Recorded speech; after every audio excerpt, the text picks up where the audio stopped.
Hello बच्चों, आज मैं आपको इस वीडियो में बहुत ही बेसिक और जनरल चीज बताने वाला हूं। लेकिन ये बेसिक और जनरल चीज आपके लिए बहुत काम की साबित होगी। आपके एग्जाम में हो सकता है 2-4 मार्क्स का इंक्रीमेंट हो जाए अगर आप फॉलो करेंगे इसको, तभी ये पॉसिबल है, अदरवाइज ये पॉसिबल नहीं है। अब फॉलो क्या करना है इसमें मैं आपको बताता हूं। आप जैसे बोर्ड एग्जाम में बैठते हैं, कॉपी मिलती है आपको। मैं आपको ये बता रहा हूं, आज की वीडियो में मैं आपको ये बताने वाला हूं कि आप क्या क्या गलतियां करते हैं जिनको बिल्कुल भी नहीं करनी है। भूल कर भी ऐसी गलतियां नहीं करनी है जो आप गलतियां करके आते हो, जिसकी वजह से कभी कभी आपके मार्क्स कम हो जाते हैं। ठीक है, तो वो सारी चीजें मैं आपको बताने वाला हूं। सबसे पहले जब आपको कॉपी मिलेगी तो टाइम मिलेगा कॉपी फिल करने के लिए, कंप्लीट करने के लिए, राइट करने के लिए। ठीक है, तो उसमें सबसे पहले आपको क्या करना है, सबसे पहले उसमें आपको करना है, कॉपी आपको मिलती है, ये पेज है। ठीक, अब जब ये पेज आप पलटाते हैं फर्स्ट वाला, तो यहां से थोड़ी सी लाइनिंग दब जाती है। ठीक है, बात को ध्यान से समझना।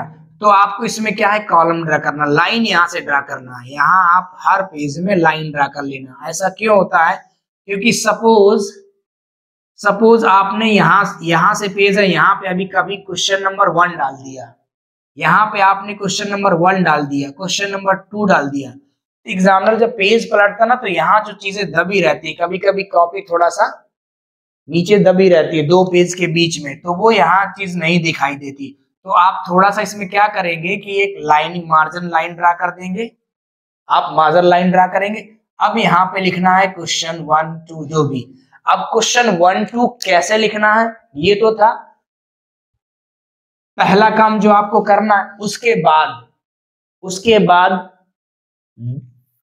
पहला काम आपका क्या है, मार्जिन लाइन ड्रा करनी है। मार्जिन लाइन ड्रा करनी है, ठीक है।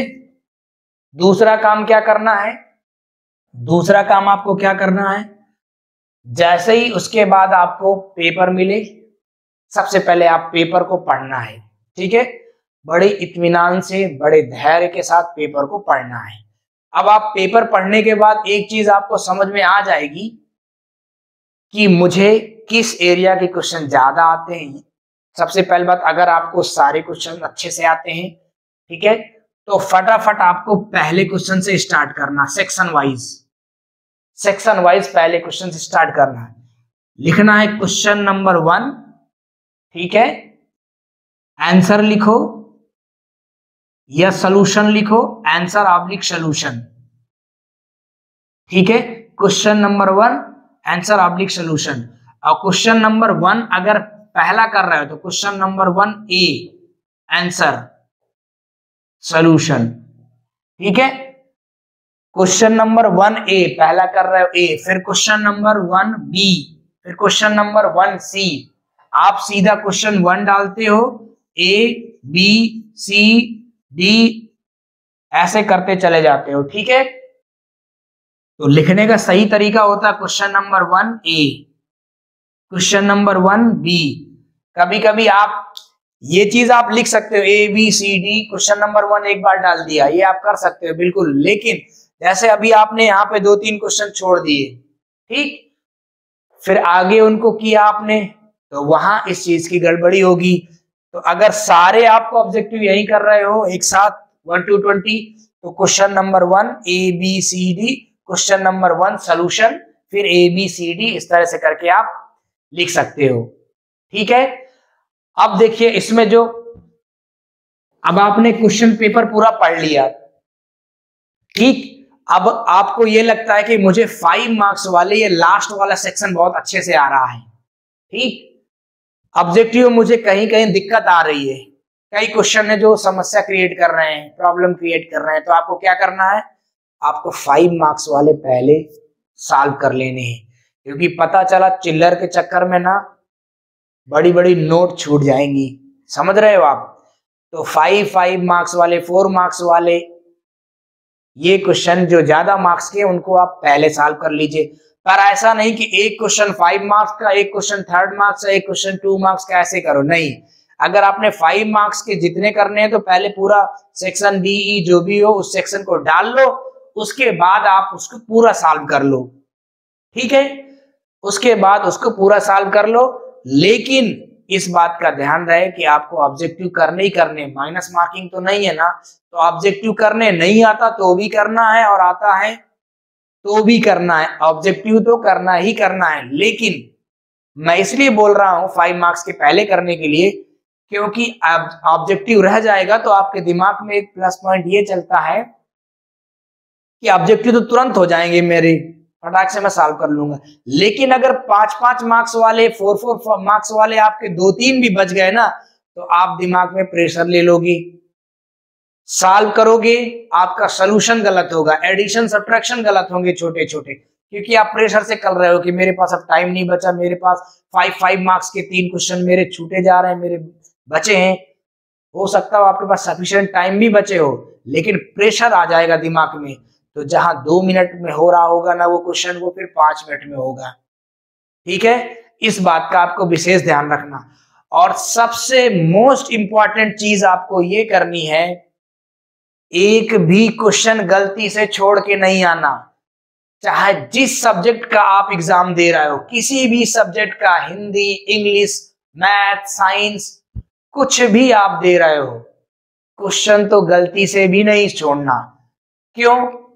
क्योंकि अगर आपने क्वेश्चन 4 मार्क्स का था सपोज करो, ठीक है, क्वेश्चन 4 मार्क्स का सपोज करो है, आपने उसको छोड़ दिया तो कितने मार्क्स मिले?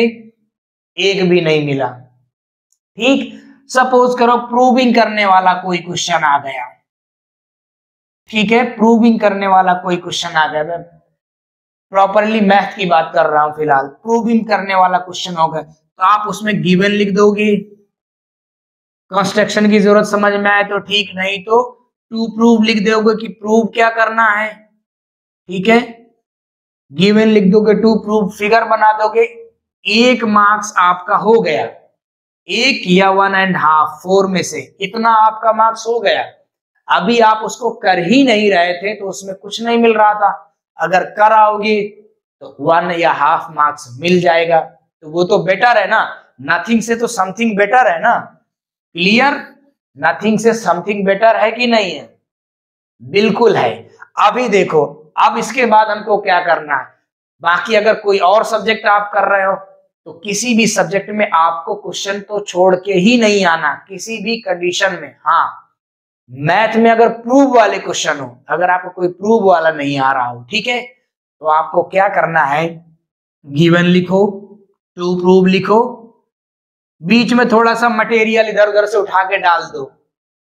अब आप मैथ सॉल्व कर रहे हो तो डेफिनेटली आप उसमें इंग्लिश का मटेरियल तो नहीं डालोगे ना, हिंदी का मटेरियल तो नहीं डालोगे ना, डालोगे मैथ का ही ना, ठीक। एंगल ये इक्वल टू एंगल वो, एंगल ये इक्वल टू एंगल वो, ये साइड इक्वल टू वो साइड करके, अब प्रूफ तो आपको पता ही होगा कि क्या प्रूफ करना, उसमें लिखा ही होगा, और लास्ट में लिख देगा ये equal to, suppose angle A B C equal to angle A C D prove करना हो, लास्ट में लिख दो angle A B C equal to angle A C D, और लिख दो हेंस प्रूव।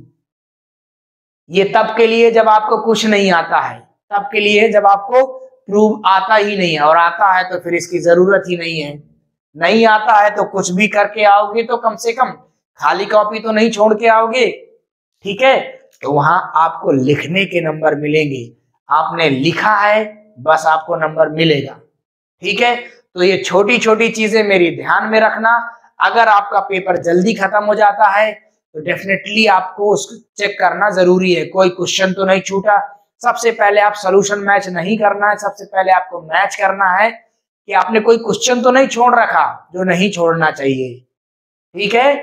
सबसे पहले आपको ये चेक करना, उसके बाद आप अपना अगर टाइम बचता है तो सॉल्यूशन चेक करो, लेकिन क्वेश्चन छोड़ के आने से कोई फायदा नहीं है, फायदा है उसको लिख के आने से, ठीक। उम्मीद करते हैं आपको ये छोटी छोटी बातें ध्यान रखोगे आप, और उम्मीद करते हैं आपको ये वीडियो पसंद आया है। अगर पसंद आया हो अपने फ्रेंड्स को शेयर करो और उनको भी ये जानकारी दो कि छोटी छोटी गलतियों की वजह से उनके मार्क्स जो कम हो जाते हैं तो न कम हो, और एक एक दो दो मार्क्स से मिला के आपका रिजल्ट बन जाता है।